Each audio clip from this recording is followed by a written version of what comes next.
последните минути ја најавувам Ивана Арнаудова-Даневска, субспецијалист и педијатриски пулмолог. Разговараме за се она што е во моментов предизвик, меѓутоа и карактеристично за овој период од годината на Универзитетската клиника за респираторни болести кај деца Козле.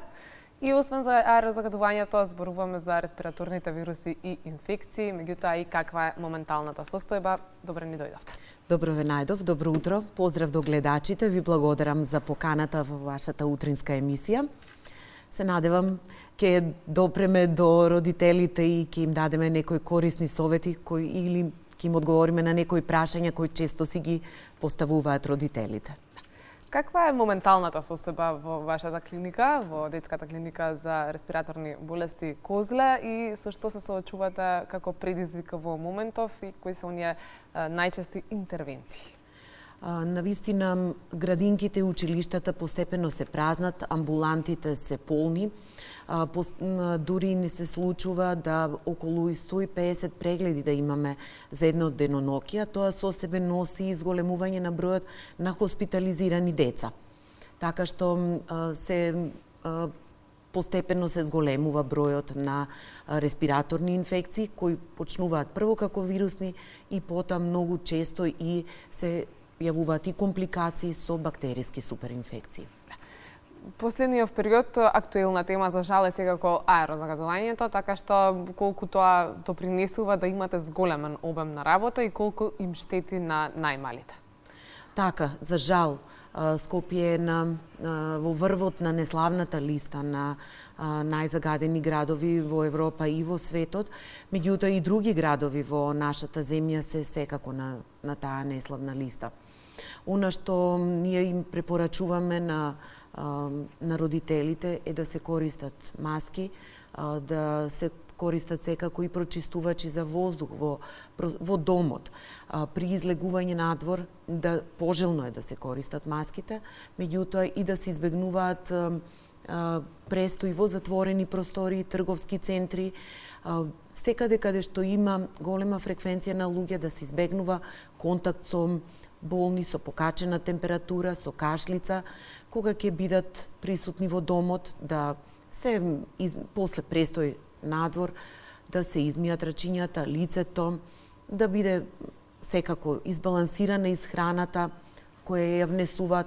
Добриот сон, квалитетниот сон е исто многу значаен за намалување на ризикот од респираторните инфекции и секако и имунизацијата. Зошто толку децата се поранлива категорија за разлика од возрастните кога станува збор за аерозагадувањето и како точно влијаат штетните PM10 честички врз нивното респираторно здравје? За жал, аерозагадувањето има и краткорочни и долгорочни последици, своји ефекти. Краткорочните прво се манифестираат кај дечињата со сува надразнителна кашлица, гребење, печење во грлото, во носето, потоа може да настапи и честа сува надразнителна кашлица, а долгорочните последици се резултат на дејството на PM честичките, азотниот оксид, сулфурниот диоксид, озонот, кои имаат далекусежни последици, кои се покрај што се токсични, тие имаат и канцерогено дејство, а исто се подлога за развој на алергиски зголемување на предиспозицијата на алергиски заболувања и развој на хронична обструктивна белодробна болест. Каква е моменталната состојба во однос на тоа со каква клиничка слика во моментов се примаат децата кои што можеби и се понатака хоспитализирани во детската клиника Козле, меѓутоа и според вашето искуство, сега сме некаде при крајот на декември, кога го очекувате пикот на респираторни инфекции, кога веќе навистина се исполнуваат и сместувачките капацитети кај вас? Така. Што се однесува до клиничката слика, секогаш ние прво препорачуваме да доколку се појават симптоми на покачена температура, носна секреција, кашлица, да првично се консултираат со матичниот лекар или педијатар, кој ќе направи првична проценка дали детето може да продолжи да се лекува во домашни услови или треба да биде упатено во болничка установа. доколку настапи влошување на состојбата во тек на 3 до 5 дена, во смисла на одржување на високата температура, кашлицата, отежнато дишење, влошување на општата состојба, во смисла на малаксаност, намален апетит, намален внес на храна и течности, тогаш секако треба да се превземат мерки покрај она стандардна терапија, која што стандардна терапија, мислам на мерки кои што можат родителите сами во домот да ги применат, во смисла на давање на доволна количина на течности, давање на витамини, антипиретици од парацетамолски тип. Меѓутоа, доколку состојбата се влоши, секако треба да посетат лекар.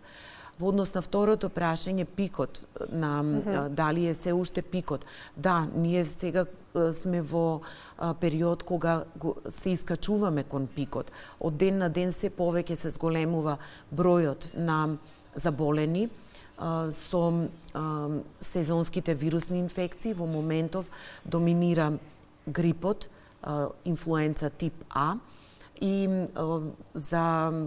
очекуваме пикот да биде негде после новогодишните или божикните празници. Така што за точните бројки секако редовно сме известени и редовно сме известени од Институтот за јавно здравје. Често ги кажуваат статистиките. Ги спомнате оние главни разлики кои треба да ги следат родителите во однос на симптомите на децата и кога треба да се однесе детето на лекар, кога може и да се превенира во домашни услови. Меѓутоа, веројатно една од најголемите дилеми кај родителите кога треба детето да се однесе на доктор и на лекар, дали можеби ќе се влоши состојбата затоа што има многу деца кои што во моментот имаат респираторни вируси или инфекции. Кој е вашиот совет до нив? Како може да ги на некој начин заштитат, меѓутоа сепак да дојдат и да ве посетат токму вас, при тоа без да се загрижени дека ќе го загрозат здравјето на нивното дете? Да, значи, она што треба да ги загрижи родителите е тоа, како што спомнав и претходно, одржувањето на високата температура, влошувањето на општата состојба, влошувањето на кашлицата, интензивирањето, појава на тешко дишење и сето тоа и покрај претходно дадената терапија или советите на матичниот педијатар да дојде до влошување и на кашлицата со пат на кислородната сатурација, значи и појава на тешко дишење, свиркање, крчење во градите и кога веќе ќе се утврди постоење на ниска сатурација, секако за нас е индикација и веднаш и за хоспитален третман. Оно што пак ќе спомнам, треба да се избегнуваат затворените простори каде што има многу луѓе, трговските центри, кога ќе бидат во домашни услови, доколку можат, доколку и секако временските услови дозволуваат да се проветрат просториите или да се престојува во природа надвор од градската средина, каде што е воздухот почист и е попријатно и сончево времето, доколку секако имаат можност за тоа. Те еден сериозен предизвик кој што го имате како клиника за детски респираторни болести се секако децата кои што се хронично болни, особено оние кои што имаат астма, така што какви се препораките за родителите на овие деца токму во овој период од годината и колку всушност за нив е огромен предизвикот, меѓутоа и стресот со цел да им обезбедат здрава околина за да може полесно да го пребродат зимскиот период, а и често ги споменуваме прочестувачите, па колку всушност до оваа категорија деца помагаат на вистина во домашните услови? Да, децата кои што имаат хронични состојби, не само повторувачки бронхити, деца со астма, деца кои што имаат друго хронично заболување, може да е тоа кардиолошко, невролошко. Секако и така натака. Секако треба да ја земат редовно препишаната и препорачана хронична терапија, за да не настапи влошување прво на основното заболување. маските и прочистувачите на воздух навистина помагаат, но не можат да бидат и 100% нели заштита. Меѓутоа, за да го намалиме ризикот, исто така се препорачува имунизацијата против сезонски грип, особено кај деца со хронични заболувања, која што е бесплатна до 5 годишна возраст, а може да се отпочне од 6 месечна возраст. Така што и тука имаме еден навистина така да кажам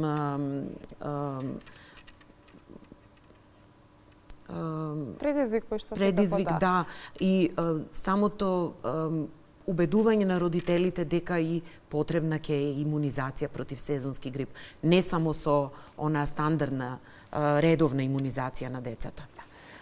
Кажавте совети за родителите, што е она со што во моментов децата се соочуваат, меѓутоа како се справувате вие како доктори и медицински кадри токму во овој период од годината кој што е најфреквентен на вашата клиника, а и како стоите со медицински кадар, затоа што имате и дежурства, меѓутоа и со техничките средства кои што ви се итекако потребни за работа?